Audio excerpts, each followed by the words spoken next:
Assalamu alaikum viewers and welcome to my channel Study Law with Bushra. In previous video we discussed what is qazaf, what are the essentials of qazaf, explanation with examples. So in today's video we are going to proceed a topic and we will discuss kinds of qazaf. Kinds of qazaf is given under Section 4 of Offence of Qazaf, Enforcement of Hudud Ordinance 1979. But before starting my discussion, I request you all to please subscribe to my channel and don't forget to press the bell icon for latest updates. So let's move towards the topic. Section 4 says that qazaf is basically of two kinds, which may be either qazaf liable to had, and second one is qazaf liable to ta'zir. We'll discuss each of them one by one. So first we are moving towards qazaf liable to had. Qazaf liable to had is explained under Section 5 of Offence of Qazaf, Enforcement of Hudud Ordinance 1979. So if we look at the language of Section 5, so Section 5 is saying whoever being an adult intentionally and without ambiguity. अब यहाँ पे adult बंदा कौन है? वो बंदा जो as of majority को पहुँच चुका है, ठीक है, जो कि मैच्योर है, 18 ईयर्स से अबव का है, वो क्या करता है? Intentionally and without ambiguity commit करता है कज़फ ऑफ जिना लायबल टू हद, ठीक है। कज़फ में हमने कहा ना कि आप जिना की इम्प्यूटेशन लगाते हो, तो अगर कोई बंदा कज़फ ऑफ जिना लायबल टू हद कमिट करता है, किस बंदे के against a particular person who is mohsin and capable of performing sexual intercourse, ठीक है, वो बंदा जो मोहसिन है and he is capable of performing sexual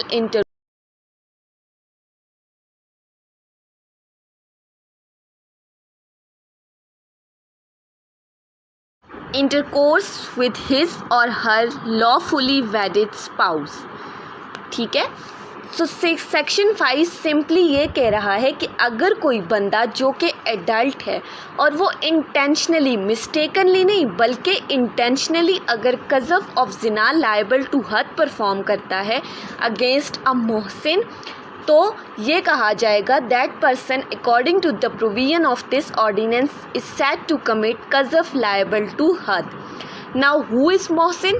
So section 5 is explaining the term mohsin. Section 5 says, in this section mohsin means a sane and adult Muslim who either has had no sexual intercourse or has had such intercourse only with his or her lawfully wedded spouse. That means he is such a mature person and sane person, ठीक है। sane मतलब जो कि अक्लो शऊर रखने वाला बंदा है. He has either no sexual intercourse, he hasn't done or he hasn't performed any sexual intercourse with anybody, or if he had performed that intercourse then that person was only his lawfully wedded spouse, that means his wife. So section 5 explanation 1 is explaining word mohsin. Explanation 2 says, if a person makes in respect of another person the imputation that such person is an illegitimate child. अब एक बंदा जो है वो दूसरे बंदे के ख़िलाफ़ इम्प्यूटेशन लगा रहा है, एलिगेशन लगा रहा है, एक्यूजेशन लगा रहा है कि फ़लाँ बंदा इलिजिटिमेट चाइल्ड है, ठीक है, वो लॉफुली बॉर्न चाइल्ड नहीं है, वो लीगल चाइल्ड नहीं है, वो इलिजिटिमेट चाइल्ड है, and he refuses to recognise that person a legitimate child, और वो इनकार कर देता है उस बंदे को एक लेजिटिमेट चाइल्ड के तौर पर मानने से.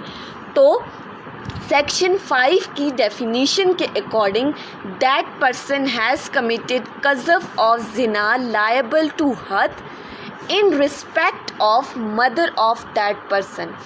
जिस बच्चे पर वो इल्ज़ाम लगा रहा है इलिजिटिमेसी का, उस बच्चे की मदर के ख़िलाफ़ उस बंदे ने कज़फ ऑफ ज़िना लायबल टू हद कमिट किया है।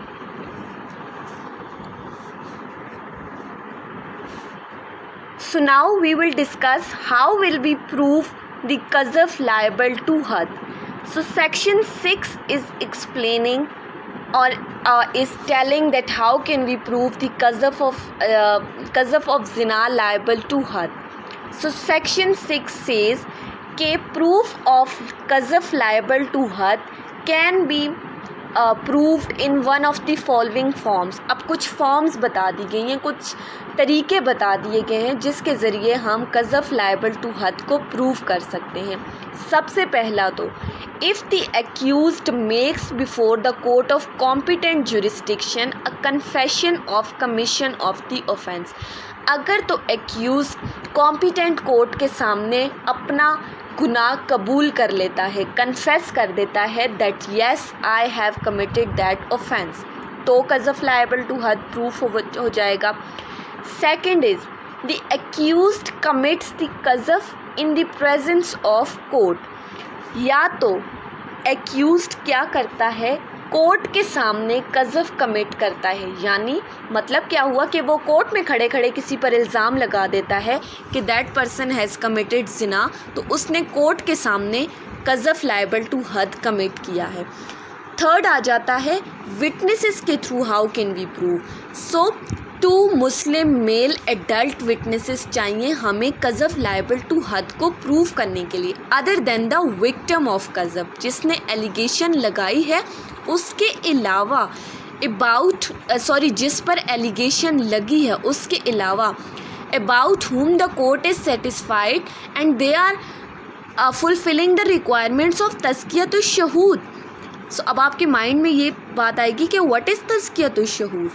सो तज़कियतुश शहूद is basically a mode of procedure adopted by the court to test the credibility of witnesses। तज़कियतुश शहूद एक ऐसा प्रोसीजर है जिसके तहत या जिसके ज़रिए हम विटनेसेस की क्रेडिबिलिटी को टेस्ट कर सकते हैं कि आया जो बंदा गवाही दे रहा है वो इस काबिल है, वो इतना कैपेबल है कि वो कोर्ट के सामने कज़फ लायबल टू हद की गवाही दे सकता है। सो तज़कियतुश शहूद में क्या चीज़ आती है, that the person who is giving the witness who has become the witness in qazaf liable to had or who is proving that thing, he must be truthful, उसने वो सच्चा बंदा हो, उसने कभी झूठ ना बोला हो। And secondly he must be abstains from major sin, उसने कभी कोई गुनाह कबीरा, कोई बड़ा गुनाह कमिट ना किया हो, वो गुनाह कबीरा से दूर रहा हो। सो he can give the direct evidence of commission of qazaf। ठीक है। नेक्स्ट इज़ यहाँ पर एक प्रोविज़न बता दी गई है, एक एक्सेप्शन बता दी है कि अगर एक्यूज्ड नॉन मुस्लिम है, ठीक है, तो उसका विटनेसेस भी नॉन मुस्लिम हो सकता है। ठीक है, इसमें कोई एम्बिग्विटी नहीं है कि अगर वो नॉन मुस्लिम है तो उसे मुस्लिम विटनेसेस ही लाने हैं, वो विटनेस नॉन मुस्लिम भी हो सकते हैं।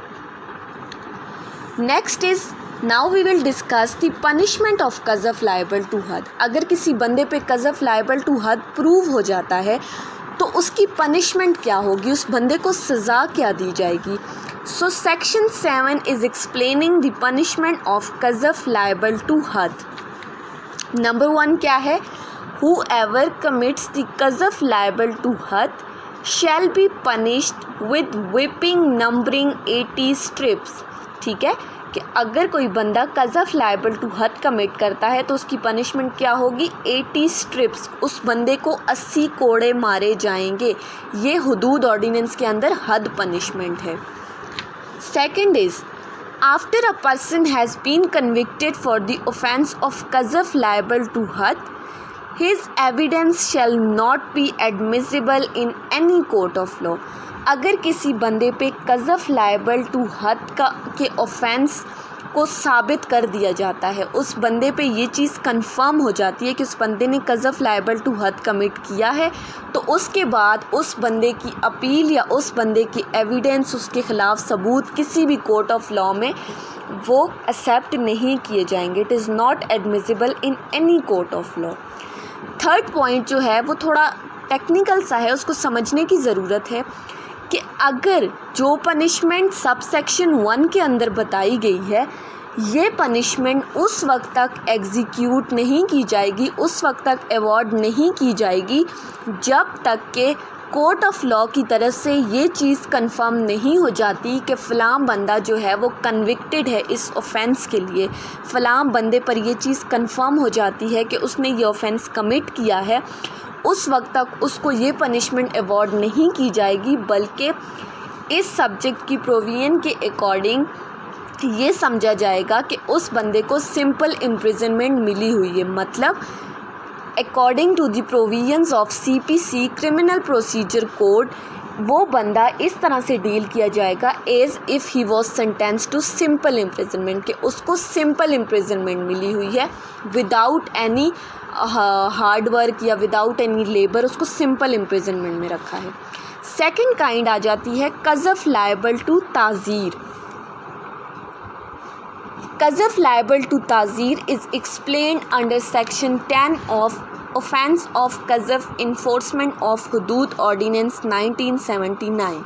सेक्शन 10 क्या कह रहा है कि अगर कोई बंदा कज़फ कमिट करता है जो कि वो कज़फ हद के लिए लायबल नहीं है, ठीक है, वो कज़फ दैट कज़फ इज़ नॉट लायबल टू हद, और उसका प्रूफ जो है, जो चीज़ें सेक्शन 6 के अंदर मेंशन की गई थी, जो हमने कहा था कि एक्यूज्ड कन्फेशन कर ले और तज़कियतुश शहूद वाली बात जो हमने कही थी, अगर जो बंदा कज़फ कमिट करता है और इन तमाम सूरतों में प्रूफ नहीं हो सकता उसका कज़फ, ठीक है, उसका ऑफेंस प्रूफ नहीं हो सकता कि उसने कज़फ कमिट किया है या नहीं, तो इस सूरत में कहा जाएगा, वो तमाम फॉर्म्स अगर अवेलेबल नहीं हैं तो इस सूरत में कहा जाएगा that person is said to commit the कज़फ लायबल टू ताज़ीर, that person has committed the कज़फ liable to ताज़ीर।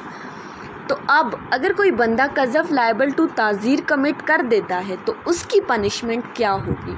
So section 11 is explaining the punishment for कज़फ लायबल टू ताज़ीर। इसमें 3 किस्म की पनिशमेंट्स बताई हुई हैं कि अगर कोई बंदा कज़फ लायबल टू ताज़ीर कमिट करता है तो सबसे पहले तो उसे इम्प्रिजनमेंट में रखा जाएगा, उसको कैद होगी, और वो कैद कितने अरसे की होगी, that imprisonment will extend to 2 years, 2 साल तक उसे कैद में रखा जाएगा। इसके साथ साथ and with whipping not exceeding 40 strips, और उसे 40 कोड़े मारे जाएंगे, 40 से ज़्यादा नहीं मारे जाएंगे इन केस ऑफ कज़फ लायबल टू ताज़ीर, plus he shall also be liable to fine. So these are the 3 kinds of punishment which will be awarded to the person who has committed qazaf liable to had under hudud ordinance, because this is a had punishment.